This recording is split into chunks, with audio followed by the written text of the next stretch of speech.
Under the merciless sun, a lone crow struggles across the sky, its shadow a fleeting reminder of life over the desolate forest.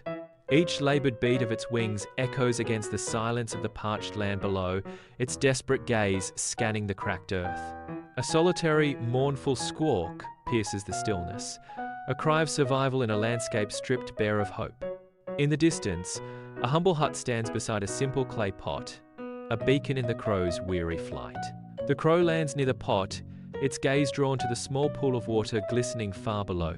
Its eyes reflect intense thought as it assesses the distance, a silent calculation unfolding in the sunlit clearing. A crow methodically pecks at the earth, its sharp eyes focused on small stones scattered around a clay pot. With deliberate precision, it drops each stone into the pot, listening intently as each one plinks into the water below, slowly raising the life-giving liquid.